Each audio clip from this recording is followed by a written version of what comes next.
শুভেন্দু আজ রাজ্যপালের সাথে দেখা করেন। দেখা করার পরে তারপরে রাজভবন থেকে বার হয়ে প্রেসের সামনে যে বিবৃতি দিলেন সেটা আপনারা এখন শুনুন। আপনাকে আমরা 5,000 টাকা চাঁদা তুলে দেব, আপনি বাংলাটা দয়া করে ছাড়ুন। পিসিমণি আপনি বাংলা ছাড়ুন, বাংলাকে বাঁচান। আমরা সবাই আপনাকে 5,000 টাকা করে দেব। যারা অভয়ের মায়ের মাথায় লাঠি মারে তারা আর যাই হোক বাঙালি হতে পারেন না। উনি সারা রাত্রি ঘুমাচ্ছেন না মুখ্যমন্ত্রী, মাঝে মাঝেই চমকে চমকে উঠছেন এনআরসি করে।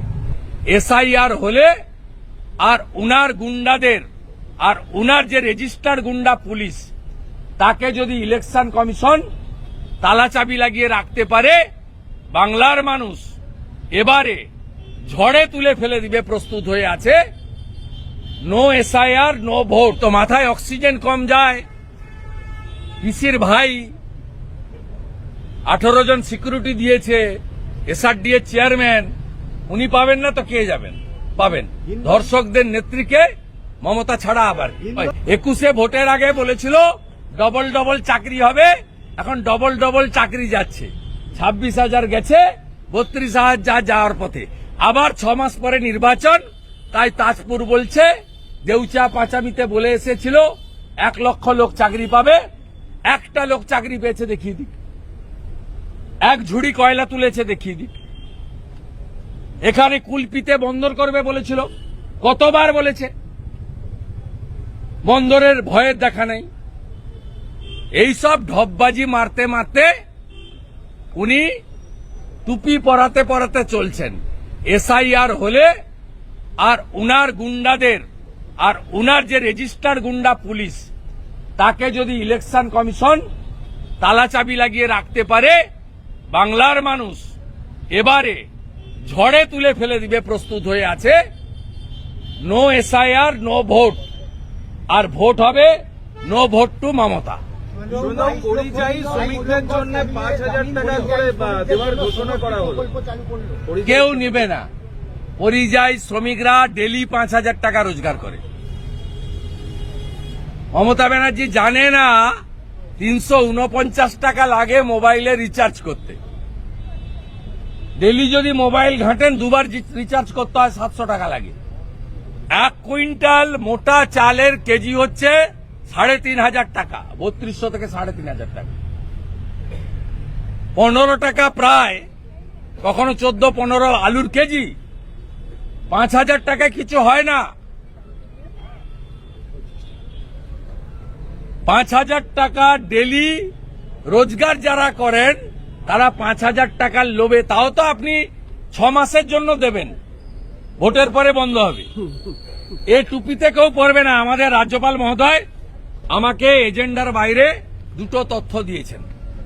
এক, তিনি প্রধানমন্ত্রীকে অভিনন্দন জানিয়েছেন আমাদের ধ্রুপদী ল্যাঙ্গুয়েজ বাংলাকে করার জন্য, ক্লাসিক্যাল ল্যাঙ্গুয়েজ, আর মাইগ্রেন্ট লেবারের একটা রিপোর্ট তিনি আমাকে দিয়েছেন as a leader of opposition.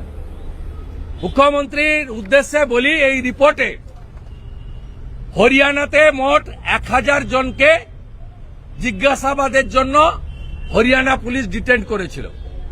সবাই বাংলায় কথা বলে, তার মধ্যে 915 জন বেরিয়েছে বাংলাতে কথা বলা বাংলাদেশি মুসলমান। এটা কি হরিয়ানার কেস? ইয়েস। 1,000 জনকে ক্রস চেকিং এর জন্য হরিয়ানা পুলিশ তুলেছিল। 915 জন বেরিয়েছে বাংলাতে কথা বলা বাংলাদেশি মুসলমান অনুপ্রবেশকারী, যাদের ভিসা পারমিট কিচ্ছু ছিল না, অবৈধ ইললিগাল ইনফিল্ট্রেটার্স। আর বাকি 85 জন বেরিয়ে গেছে ভারতীয়। সেই ভারতীয়দের সঙ্গে তারা ভালো ব্যবহার করেছে এবং তারা হরিয়ানাতে কর্মক্ষেত্রে আছে। তাই আপনাকে আমরা 5,000 টাকা চাঁদা তুলে দেব, আপনি বাংলাটা দয়া করে ছাড়ুন। পিসিমণি আপনি বাংলা ছাড়ুন, বাংলাকে বাঁচান। আমরা সবাই আপনাকে 5,000 টাকা করে দেব, কোনো চিন্তা নেই। আরো কোনো স্টেটের পরিসংখ্যান দিয়েছে হরিয়ানা বাদে? হরিয়ানা বাদে আর কোন স্টেটের পরিসংখ্যান কিছু দিয়েছেন রাজ্যপাল? আমি এটা বললাম, বাকিটা স্টাডি করব, হাতে তো নিয়েছি, পড়তে দিতে হবে। মমতা বন্দ্যোপাধ্যায় তো আজকেও নবান্নে বসে বলছেন বাংলা ভাষা আছে, সেখানে বাংলা ভাষীরা রয়েছে, তারা আক্রান্ত হচ্ছে। যেখানে ডবল ইঞ্জিন সরকার রয়েছে বিজেপি, সেখানেই আক্রান্ত হচ্ছে। কে বলছে? মুখ্যমন্ত্রী বলছে। মুখ্যমন্ত্রী মানে খালা মমতা ব্যানার্জি। উনি কোন বাঙালির পক্ষে বলছেন না, উনি রোহিঙ্গা আর বাংলাদেশি মুসলমানের পক্ষে বলছেন।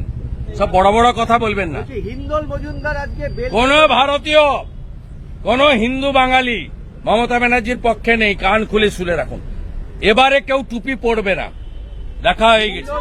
যারা অভয়ের মায়ের মাথায় লাঠি মারে তারা আর যাই হোক বাঙালি হতে পারেন না। অনুব্রত মণ্ডল কুকথা কাণ্ডে জামিন পেলেন। হ্যাঁ, পাবেন তো, পাবেন তো। মাথায় অক্সিজেন কম যায়, পিসির ভাই 18 জন সিকিউরিটি দিয়েছে, এসআরডি এর চেয়ারম্যান, উনি পাবেন না তো কে যাবেন? পাবেন। ধর্ষকদের নেত্রীকে মমতা ছাড়া আবার কি? হিন্দল মজুমদার আজকে জামিন পেয়েছেন এবং পুলিশ জাতাভাবে একে বলেছে, যে পুলিশকে বলেছে কোর্ট, যে কেন অ্যারেস্ট করলেন, কি যুক্তি আফতার আনসারির সঙ্গে তুলনা করছে। পুলিশকে যাতা বলে দিচ্ছে কেন? পুলিশকে ভিতরে ঢোকা, এই পুলিশগুলোকে ভিতরে ঢোকানো দরকার রয়েছে। এই যারা উপরতলার অফিসারদের সন্তুষ্ট করার জন্য এরকম অবৈধ কাজ করছে, প্রতিহিংসা পরায়ণের রাজনীতি করছে, তাদেরকে জেলে ঢোকানো উচিত। 100 দিনের কাজকে চ্যালেঞ্জ করেছে, হাইকোর্টের রায়কে চ্যালেঞ্জ করে কেন্দ্র সুপ্রিম কোর্টে গেছে রাজ্য সরকার, এটা নিয়ে কি বলবেন? 100 দিনের কাজকে চ্যালেঞ্জ করে হাইকোর্টের রায়কে চ্যালেঞ্জ করে, হ্যাঁ, fake card, fake job card আর অরিজিনাল জব কার্ডের মধ্যে সেগ্রিগেশন যতক্ষণ না হচ্ছে, কেন করবে? যে টাকা তুলে নিয়ে পালিয়েছে 1 কোটির বেশি ফেক জব কার্ডে, বাংলাদেশে টাকা চলে গেছে। ভারতের টাকা মুর্শিদাবাদের নবগ্রামে 100 দিনের কাজ করে বাংলাদেশে চলে গেছে। বাঙ্গালোরে, হায়দ্রাবাদে পরিযায়ী শ্রমিকের অ্যাকাউন্টে গেছে 100 দিনের জব কার্ডের টাকা। 7,000 কোটি টাকা সাইফন হয়েছে। কেন্দ্রের কংগ্রেস সরকার 4 থেকে 14 দিয়েছিল 100 দিনের কাজে পশ্চিমবঙ্গকে 14,000 কোটি। নরেন্দ্র মোদীজি 14 থেকে 22 পর্যন্ত দিয়েছেন 54,000 কোটি টাকা। তার মধ্যে 7,000 কোটি টাকা এক শ্রেণীর পঞ্চায়েত নির্মাণ সহায়কদের একটা অংশ, বিডিওরা, ডিএমরা সাইফন করেছে। এটা দেশের টাকা, ট্যাক্সের টাকা। এই টাকা যতক্ষণ না ফেরত আসছে, স্বাভাবিকভাবে হাইকোর্টের অর্ডারে পরিষ্কার বলা আছে যে টাকা ফেরত করাতে হবে এবং অরিজিনাল আর ফেক জব কার্ডকে আলাদা করতে হবে। এই প্রসেস কমপ্লিট যেদিন হবে, পরের দিন থেকে কাজ চালু হবে। দাদা আপনি বলেন no SIR no vote, Abhishek Bandyopadhyay ডাক দিচ্ছেন নির্বাচন কমিশন ঘেরাও করা হবে। উনি অনেক জায়গায় ঘেরাও করতে যান। 100 দিনের টাকা নিয়ে বলেছিলেন দিল্লি যাব 10 লাখ লোক নিয়ে। গেছিলেন কটা লোক নিয়ে? লোক দেখেছে। রাজঘাটে যখন লাঠি নিয়ে তাড়া করে দিল্লি পুলিশ, তখন শান্তনু সেনের জুতা, সুজিত বসুর ছাতা, প্রাণ নিয়ে ছুটে পালাচ্ছিল। তারপরে কলকাতা পুলিশের সৌজন্যে তখন ওই বিনীত গোয়েল ছিল ধর্ষককে, যিনি প্রোটেকশন দিয়েছিলেন। এইখানে ছামড়া বেঁধে, উল্টো দিকে ছামড়া বেঁধে এইখানে উনি বিপ্লব করেছেন। উনি অবিলম্বে দিল্লি যান।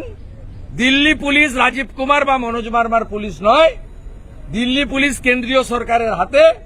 দিল্লি পুলিশের লাঠি সাইজ হচ্ছে 6 ফুট। রাজঘাটে যেমন দৌড়েছিলেন, এবারে খালি পায়ে যাবেন, নইলে জুতো রাখারও সুযোগ পাবেন না। এসএসসির ক্ষেত্রে যে ভিডিওটা গতকাল পুলিশ চালিয়েছিল, আজকে কোর্টে এই নিয়ে মামলা ওঠে। ফেক ভিডিও, হ্যাঁ, কোর্ট ফেক ভিডিও। ওখানে একটা চ্যাংড়া অফিসার আছে অনিশ বলে, ওই চ্যাংড়া অফিসারের কুকীর্তি এটা। সুমন বিশ্বাস এ কাজ করতে পারে না। সুমন প্রতিবাদী চরিত্র, সুমন রাষ্ট্রবাদী, সুমনকে ফাঁসানোর জন্য এই কাজ করেছে।